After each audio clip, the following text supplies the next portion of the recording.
1988 കാര്യങ്ങളാണ് ഇപ്പോൾ കാണിക്കുന്നത്. ആദ്യ സീനിൽ നല്ല മഴയുള്ളൊരു ദിവസം ബിൽ തന്റെ അനുജൻ ജോർജിക്ക് വേണ്ടി ഒരു പേപ്പർ ബോട്ട് ഉണ്ടാക്കി കൊടുക്കുന്നു. ബില്ലിന് ജോർജി എന്ന ജീവനാണ്. ജോർജി ആ ബോട്ടുമായി റോഡിലേക്ക് ഇറങ്ങുന്നു. നല്ല മഴയുണ്ടേ. റോഡിന്റെ സൈഡിലൂടെ ഒഴുകുന്ന വെള്ളത്തിൽ ബോട്ട് ഇട്ടിട്ട് അതിന്റെ പുറകെ ഓടുവാണ്. കുറച്ചു പോയി കഴിഞ്ഞപ്പോൾ ബോട്ട് ഒരു ഹോൾ വഴി ഡ്രെയിനേജിലേക്ക് വീഴുന്നു. ബോട്ടില്ലാതെ വീട്ടിൽ ചെന്ന ചേട്ടൻ വഴക്ക് പറയുമെന്ന് പേടിച്ചിട്ട് അവൻ അവിടെ ഇരുന്ന് എന്ത് ചെയ്യണമെന്നറിയാതെ ഡ്രെയിനേജിലേക്ക് നോക്കിക്കൊണ്ടിരിക്കുക. അപ്പോ ഡ്രെയിനേജിനകത്ത് ഒരു മുഖം അവൻ കണ്ടു. അത് കണ്ട് അവൻ ഭയന്നുപോയി. കാരണം ആരെങ്കിലും ഡ്രെയിനേജിൽ കയറിയിരിക്കും. താൻ പെന്നിവൈസ് എന്ന ഡാൻസിങ് ക്ലൗൺ ആണ് എന്ന് ആ രൂപം പറയുന്നു. പെന്നിവൈസ് ജോർജിയുമായി സംസാരിച്ച് അവനെ കയ്യിലെടുക്കുന്നു. അതിനുശേഷം പേപ്പർ ബോട്ട് മേടിച്ചുകൊള്ളാൻ പറയുമ്പോൾ ജോർജി ഡ്രെയിനേജിനകത്തേക്ക് കൈയിടുന്നു. പെട്ടെന്ന് പെന്നിവൈസ് അവന്റെ കൈ കടിച്ചെടുക്കുന്നു. പല്ലുകൾ പുറത്തേക്ക് ഇറങ്ങി വരുന്ന പെന്നിവൈസിനെ ആർക്കും കണ്ട പേടിയാകും, അല്ലെങ്കിൽ അറപ്പാകും. അതിനുശേഷം പെന്നിവൈസിന്റെ കൈ നീണ്ടുവന്ന് അവനെ ഡ്രെയിനേജിലേക്ക് വലിച്ചിടുന്നു. ഈ സംഭവത്തിന് ശേഷം ജോർജിയെ ആരും കണ്ടിട്ടില്ല. കുറച്ചുനാൾ എല്ലാവരും അവൻ മിസ്സിംഗ് ആണെന്ന് കരുതി. പിന്നെയും കണ്ടുകിട്ടാതെ വന്നപ്പോൾ അവൻ മരിച്ചു എന്ന് എല്ലാവരും വിശ്വസിച്ചു, ബില്ലൊഴികെ.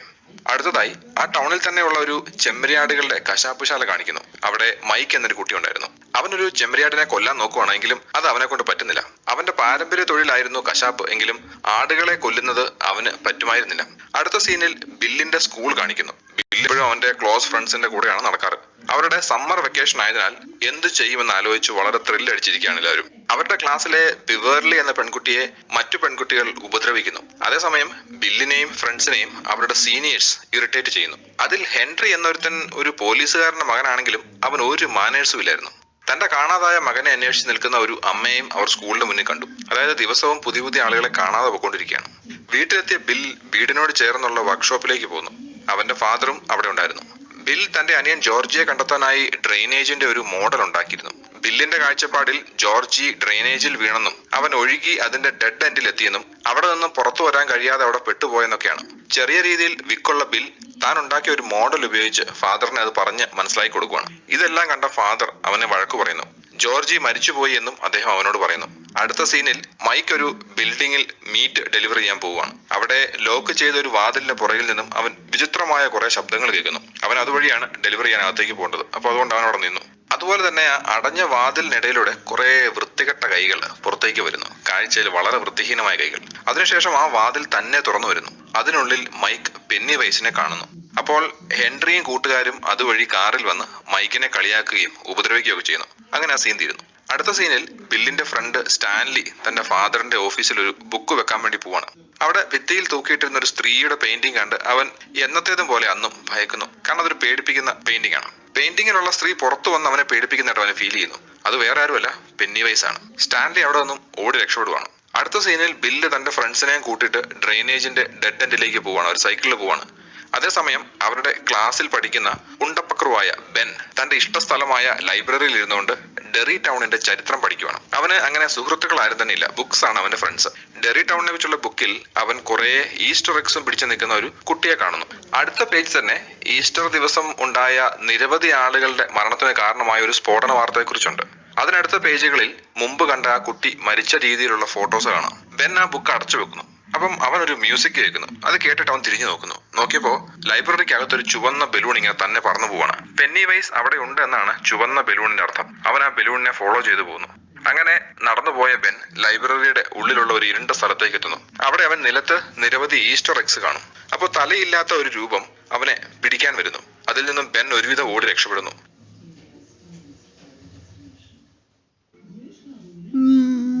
ലൈബ്രറിയിൽ നിന്നും പുറത്തു വന്ന ബെന്നിനെ ഹെൻറിയും കൂട്ടുകാരും ഉപദ്രവിക്കുന്നു. അപ്പോൾ അതിലൂടെ കടന്നുപോയ ഒരു വണ്ടി നോക്കി അവൻ സഹായം ആവശ്യപ്പെടുന്നുണ്ട്. പക്ഷെ അവരാരും മൈൻഡ് ചെയ്യുന്നില്ല. അപ്പൊ ആ വണ്ടി കടന്നുപോയി കഴിയുമ്പോൾ വണ്ടിക്കകത്ത് ഒരു ചുവന്ന ബലൂൺ കാണാം. അതിന്റെ അർത്ഥം ആ വണ്ടിയിലുണ്ടായിരുന്ന ആളുകൾ പെന്നിവൈസിന്റെ കൺട്രോളിലുള്ളവരാണ്. അതുകൊണ്ടാണ് ഇവൻ വിളിച്ചു പറഞ്ഞിട്ട് പോലും അവർ സഹായിക്കായിരുന്നു. ഈ സമയം ഹെൻറി ഒരു കത്തി എടുത്തിട്ട് ബെന്നിന്റെ വയറ്റിൽ എച്ച് എന്ന് എഴുതുന്നു. ബെൻ ഒരുവിധം അവരുടെ പിടിയിൽ നിന്ന് രക്ഷപ്പെട്ട് താഴെയുള്ള ഒരു കുഴിയിലേക്ക് വീഴുന്നു. കുഴിയിൽ വീണ ബെൻ രക്ഷപ്പെട്ട് ഓടുകയാണ്. ഹെൻറി അവനെ വിടാനുള്ള ഒരു ഭാവമില്ല. അവൻ പുറകെ ചാടി. പക്ഷെ ചാടുന്ന വഴിക്ക് അവന്റെ കത്തി കാണാതെ പോകുന്നു. അപ്പം അവന്റെ കത്തി കാണാതെ പോയതുകൊണ്ട് ഹെൻറി അവന്റെ കത്തി അന്വേഷിച്ചുകൊണ്ടിരിക്കുന്നു. അവന്റെ രണ്ട് കൂട്ടുകാരെ ബെന്നിനെ പിടിക്കാൻ പറഞ്ഞു വിടുന്നു.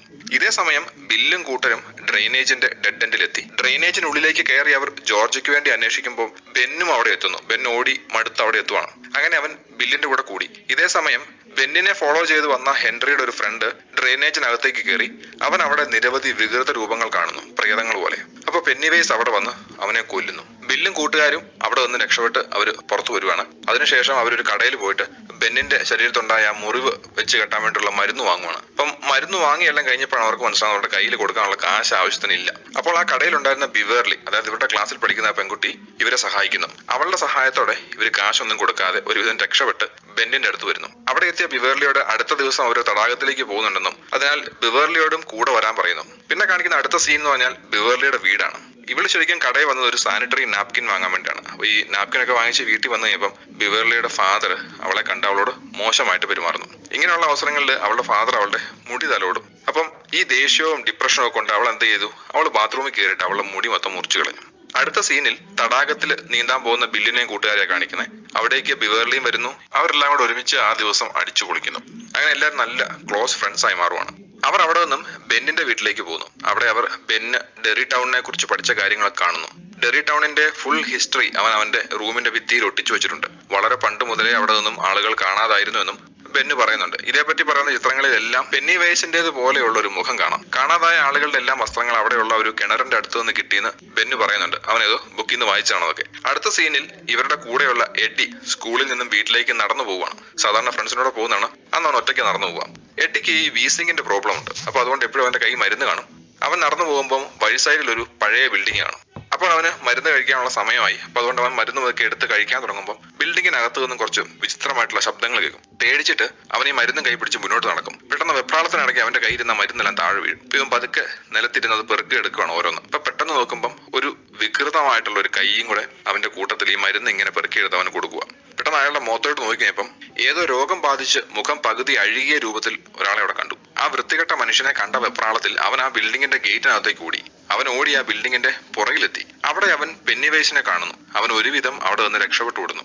അടുത്ത സീനിൽ ബിവേർലിയെ കാണിക്കുന്നുണ്ട്. അവൾക്ക് അവളുടെ റൂമിൽ കിടന്ന ഒരു കാർഡ് കിട്ടുന്നു. അത് ബെൻ എഴുതിയ കാർഡാണ്. ബെൻ ആ ലൈബ്രറിയിൽ ഇരുന്ന് എഴുതിയ ഒരു കാർഡാണ്. അതിനകത്തൊരു കവിതയാണ്. അപ്പൊ ആ കവിത വായിക്കാൻ വേണ്ടി അവള് ബാത്റൂമിലേക്ക് പോയി ബാത്ത് ടബിൽ ഇരുന്ന് പതുക്കെ വായിക്കുവാണ്. അപ്പൊ അവളുടെ വാഷ് ബേസിന്റെ അകത്ത് നിന്നും കുറെ ആളുകളുടെ ശബ്ദം കേട്ടു. അവൾ അടുത്ത് ചെന്ന് ചെവി ഓർത്തു. അപ്പം എന്താണെന്ന് അറിയാൻ വേണ്ടിയിട്ട് അവളൊരു ടേപ്പ് എടുത്തോണ്ട് വന്നിട്ട് ആ ടേപ്പ് വാഷ് ബേസിനകത്തൂടെ താഴേക്ക് ഇട്ടു. അങ്ങ് താഴെ എത്തി മുട്ടി കഴിഞ്ഞപ്പം വീണ്ടും വലിച്ചു പുറത്തെടുത്തു. അപ്പൊ നോക്കിയപ്പോ അതിനകത്ത് മൊത്തം ചോരയും മുടിയൊക്കെ ഉണ്ട്.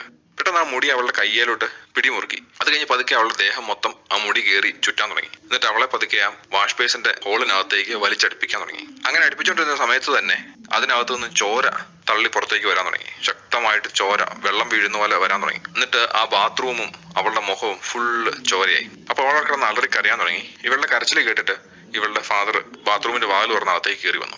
പക്ഷെ അയാളുടെ റെസ്പോൺസ് ഇങ്ങനെയായിരുന്നു, അവിടെ ഒന്നും സംഭവിച്ചിട്ടില്ല, എല്ലാം നോർമൽ ആണ് എന്നുള്ള രീതിയിലാണ് അയാൾ സംസാരിച്ചത്. അവൾ പറയുന്നുണ്ട് ഇവിടെ മൊത്തം രക്തമാണെന്നൊക്കെ. പക്ഷെ അയാൾക്കൊന്നും മനസ്സിലാകുന്നില്ല. അവളെന്തോ അബ്നോർമൽ ആയിട്ട് പെരുമാറുന്ന രീതിയിൽ അയാൾ റൂമിൽ നിന്ന് ഇറങ്ങി പോകുന്നു.